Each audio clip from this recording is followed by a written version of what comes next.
अब दुकान वाले को क्या मालूम कि हमारी दुकानिया में भगवाने घूम रहे हैं भिखमंगा बन के है। जज साहब जो वृंदावन वाले थे वो क्यों विरक्त हो गए। पत्नी ने कहा कि अरे भाई चलो, एक एक केवट की गवाही देने के लिए भगवान गवाह बन के चले गए थे कोर्ट में। केवट ने सेठ का रुपया लौटा दिया था। रुपया लेने के बाद भी सेठ ने कोर्ट में केस कर दिया कि इस केवट ने मेरा पैसा नहीं लौटाया।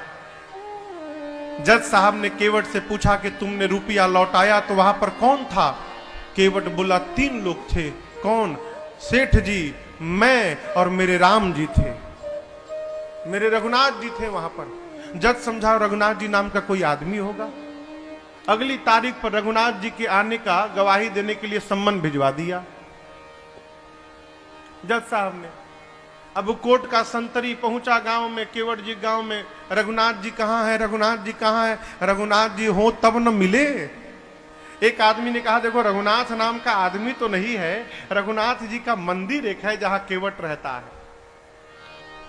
मंदिर के बाहर पुजारी जी बैठे थे। संतरी ने पूछा कि रघुनाथ यहीं रहता है क्या। पुजारी जी बोले हाँ भीतर रहते हैं। ये पकड़ो, उसके नाम का सम्मान है, इतने तारीख को गवाही देने पहुंचेगा कोर्ट में। अब पंडित जी सोचे जब भगवान गवाह बनने के लिए तैयारे हो गए हैं तो हम कौन होते हैं बीच में रोकने वाले। पंडित जी सम्मन ले लिए और ले जाकर ठाकुर जी के चरणों में रखकर बोले प्रभु आज तक आपके लिए मिठाई आया, आज तक आपके लिए आभूषण आए, आज तक आपके लिए वस्त्र आया, पहली बार प्रभु आपके नाम का कोर्ट से सम्मन आया है। और बहुत विश्वास करके उस केवट ने जज के सामने आपका नाम लिया होगा प्रभु, उसका विश्वास टूटने मत दीजिएगा। जिस दिन तारीख थी ना उस दिन पंडित जी सबसे सुंदर कपड़ा ठाकुर जी को पहनाए। क्यों? आज ठाकुर जी कोर्ट में पहुंचेंगे तो भगवान सुंदर लगने चाहिए। भगवान फटा पुराना कपड़ा पहने, लाठी पकड़े, बूढ़ा स्वरूप बना के हाथ ऊपर करके हम ही रघुनाथ है पहुंच गए। और ऐसी गवाही दिए कि पहली हियरिंग में ही केस समाप्त। सेठ को सजा हो गई, केस तो समाप्त हो गया, लेकिन जज साहब डिस्टर्ब हो गए। सोचने लगे भाई आज तक तो ऐसा कोई गवाह आया ही नहीं जो एक ही बार में केस को ही समाप्त कर दे। कोर्ट से निकल के अपने चेंबर में गए, केवट को बुलाकर बिठाए। बोले ये बताओ कहां रहते हो तुम। रघुनाथ जी के मंदिर में मैं रहता हूं। तो जज साहब बोले कि जो रघुनाथ आए थे, बोले जी जी। तो उनको लगा कि वो मंदिर बनवाए होंगे। तो जज साहब बोले लेकिन तो गरीब लग रहे थे और लग नहीं रहा था कि वो मंदिर बनवाए होंगे।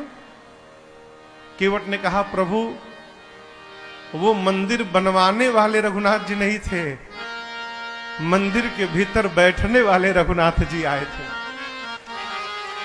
जज की मत ये हरा गई हो, कांपने लगा।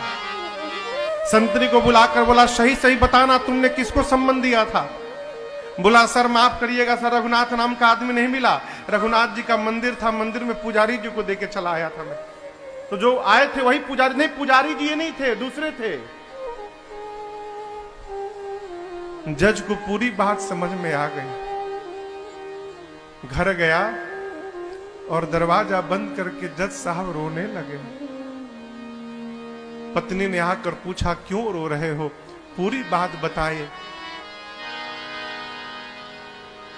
पत्नी ने कहा इसमें रोने की कौन सी बात है। अरे मान लो धोखे में ही दर्शन हुआ, तुम तो भाग्यशाली हो, तुमको दर्शन तो मिला, नाचना चाहिए। बोले इसलिए नहीं रो रहा हूं कि राम जी चले गए, इसलिए नहीं रो रहा हूं, मैं इसलिए रो रहा हूं अरे कुर्सी पे बना जज मैं बैठा रहा, जगदीश खड़े समझाते रहे। जिनकी अदालत में पूरी दुनिया जाकर खड़ी होती है, आज उनको मैंने अपनी अदालत में खड़ा कराया। ऐसा वैराग्य चढ़ा हो जज साहब को, उसी समय रिजाइन दिए। सब घर परिवार छोड़कर चले गए वृंदावन। और ऐसा कहते हैं जब तक थे कभी बैठे नहीं वृंदावन में, खड़े रहे। लोग कहते थे बैठते क्यों नहीं आप? बोले मेरी यही सजा है, मैंने भगवान को अपनी अदालत में खड़ा करा के रखा था। अब मैं भगवान के धाम में जब तक जीवित रहूंगा तब तक मैं खड़ा रहूंगा, अब मैं बैठूंगा नहीं। कभी भगवान किसी रूप में आ सकते हैं माई बाप, आपकी आस्था वैसी होनी चाहिए।